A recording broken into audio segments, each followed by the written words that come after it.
বাংলাদেশের ইতিহাসে সবচেয়ে বড় রেকর্ড জানাজার নামাজ হবে খালেদা জিয়ার। এর আগে নাকি বাংলাদেশের সবচেয়ে বড় জানাজার নামাজ ছিল জিয়াউর রহমান। এ কথাটি আমি বলিনি, এ কথাটি বলছেন বিএনপির নরসিংদী জেলার সাধারণ সম্পাদক ফজ মঞ্জুর ইলাহি।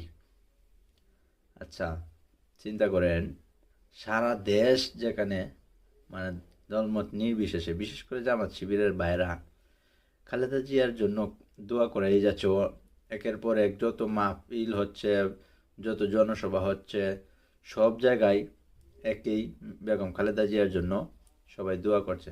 আপসহীন নেত্রী বেগম খালেদা জিয়া, সবাই খালেদা জিয়ার জন্য মন খুলে দোয়া করে যাচ্ছে যে জায়গায় সারা দেশে। সেই জায়গায় বিএনপি কী করতেছে? বিএনপি সেই জায়গায় আপনার তার জানাজায় মানুষ কত হবে সেটা নিয়ে সে করতেছে, সে যে বাংলাদেশের ইতিহাসে মানে তার মৃত্যু কামনা করতেছে, মানে বিএনপি খালেদা জিয়ার মৃত্যু কামনা করতেছে। এটাই তো বোঝা যায় স্পষ্ট। যে জায়গায় আপনার জানাজায় কত মানুষ হবে না, তার মানে কি?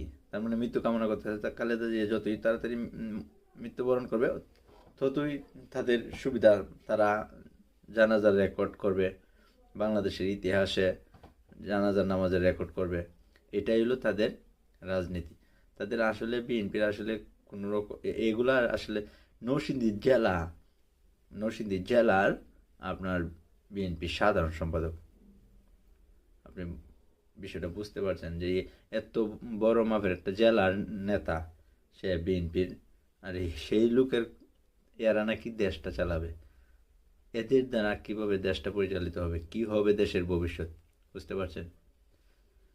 যাই হোক, কে কী বললো না বলে আমরা চাই খালেদা জিয়া হচ্ছে সুস্থ হয়ে যাক যত দ্রুত সম্ভব। আল্লাহ তাআলা খালেদা জিয়াকে সুস্থ করে দিন, আমরা এটাই চাই।